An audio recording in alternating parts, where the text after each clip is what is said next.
দর্শক মন্ডলী আসসালামু আলাইকুম। দেশ অথবা প্রবাসে যেখান থেকে আমার ভিডিওটা দেখছেন সবাইকে শুভেচ্ছা ও অভিনন্দন। আপা আসসালামু আলাইকুম। ওয়ালাইকুম সালাম। আপা কেমন আছেন? আলহামদুলিল্লাহ আছে। আপনার নাম? নাম বর্ষা। বর্ষা। আপনার দেশের বাড়ি কোথায়? দেশের বাড়ি যশোর কালীগঞ্জ। যশোর কালীগঞ্জ। এখানে আপনি কি জন্য ইউটিউবের সামনে আসলেন? ইউটিউবের সামনে আছি বড়ই বিপদে পড়ে অনেকটাই কষ্টে আছি। আমার বিয়ে হয়েছিল, স্বামীটা ভালো আছিল না, স্বামীটা একটু খারাপ টাইপের আছিল, আগে ভালোই জানাইছিল, নেশা পানি খাইতো, মনে করো মারধর করতো, অত্যাচার করতো দেখে স্বামী ঘর থেকে আইসা পড়নে স্বামী একটা বিয়া কইরা তালাকনামা পাঠিয়ে দিছে। ও কতদিন সংসার করছেন? তো সংসার করছিলাম 2-3 বছর। ছেলে মেয়ে আছে? একটা মেয়ে আছে। যখন বিয়ে করছিলেন তখন কিরকম লাগতো আর এখন কি অবস্থায় আছে? যখন প্রথমে বিয়ে হয়েছিল তখন আলহামদুলিল্লাহ ভালো আছিলাম, কিন্তু তারপরে স্বামী যখন আগে ভালোবাসতো, তারপরে শাশুড়ি ননদ তারা ভালো আছিল না, তাদের কথা শুনে অনেক অত্যাচার করতো। এখন কি বলতে চাচ্ছেন আপনি? এখন বলতে চাচ্ছি যে প্রতিবেদনের সামনে আসে মানে একটা ভালো মনের মতন মানুষ হইলে তারা জীবন সঙ্গী করুন, তার সাথে বিয়ে করে আজীবন থাকতে চাই ইনশাআল্লাহ যতদিন আছে। তাহলে আপনি কিরকম ধরনের ছেলে চাচ্ছেন? আপনি একটা বয়স্ক ছেলে চাই, কেননা আমার তো বিয়ে হয়েছে, একটা সন্তান আছে। জোয়ান ছেলেরা আমার বিয়ে করবো না আর আশা দিব, তাইতেই আমি জোয়ান ছেলের কথা বলবো না। এখন কোথায় থাকেন আপনি? আমি এখন থাকি এই যে ঢাকা হেমাদপুরে ভাড়া থাকি।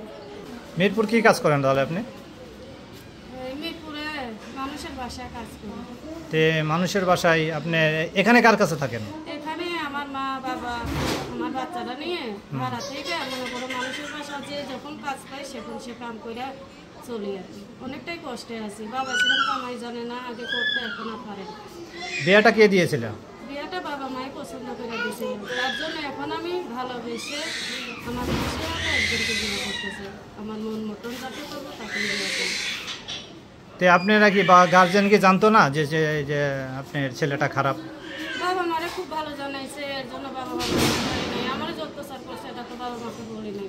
পরে বলছি যখন সীমার বাইরে চলে গেছে তখন বাবা মাকে বলছি, তখন আর উপায় নেই। আপনি সন্তানটা কি ছেলে না মেয়ে? মেয়ে। মেয়েটা কি খবর নেয়? খোঁজ খবর নেয়? খোঁজ খবর নাই না।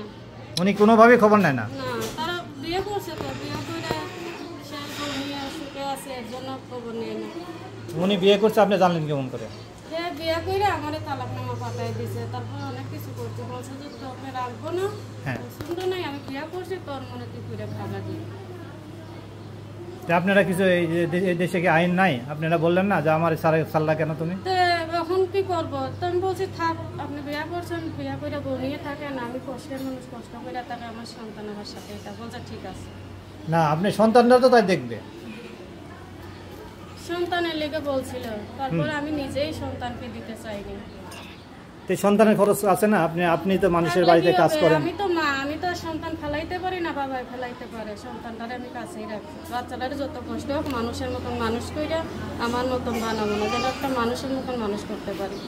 সেজন্য প্রতিটা বাবা মাই বলে যে সন্তান মা, তাতে বেশি মায়া লাগে মা দে। মারা 10 মাস 10 দিন পেটে রাখে, তাকে দেখে ইয়ে করে। এই জন্য যে সন্তানদের সবাই বাবা ছাড়তে পারে, মা ছাড়তে পারে না।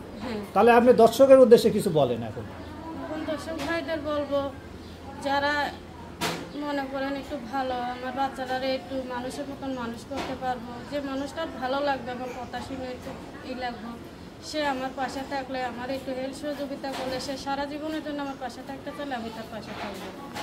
তাহলে বর্ষা আপা, আপনি তো অনেক কিছু শুনলাম, আমি জানতে আপনার মনে অনেক কষ্ট।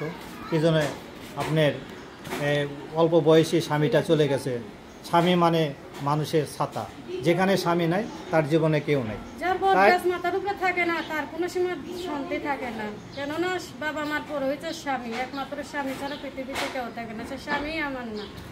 তাহলে আপনার সাথে যোগাযোগ করতে হলে কীভাবে যোগাযোগ করতে হবে? ভাইয়া আপনারা ফোন নাম্বারটা দিয়ে দেন। নাম্বারটা আমি বলে দিচ্ছি, বর্ষা আপার নাম্বারটা বলে দিচ্ছি, 01604534120।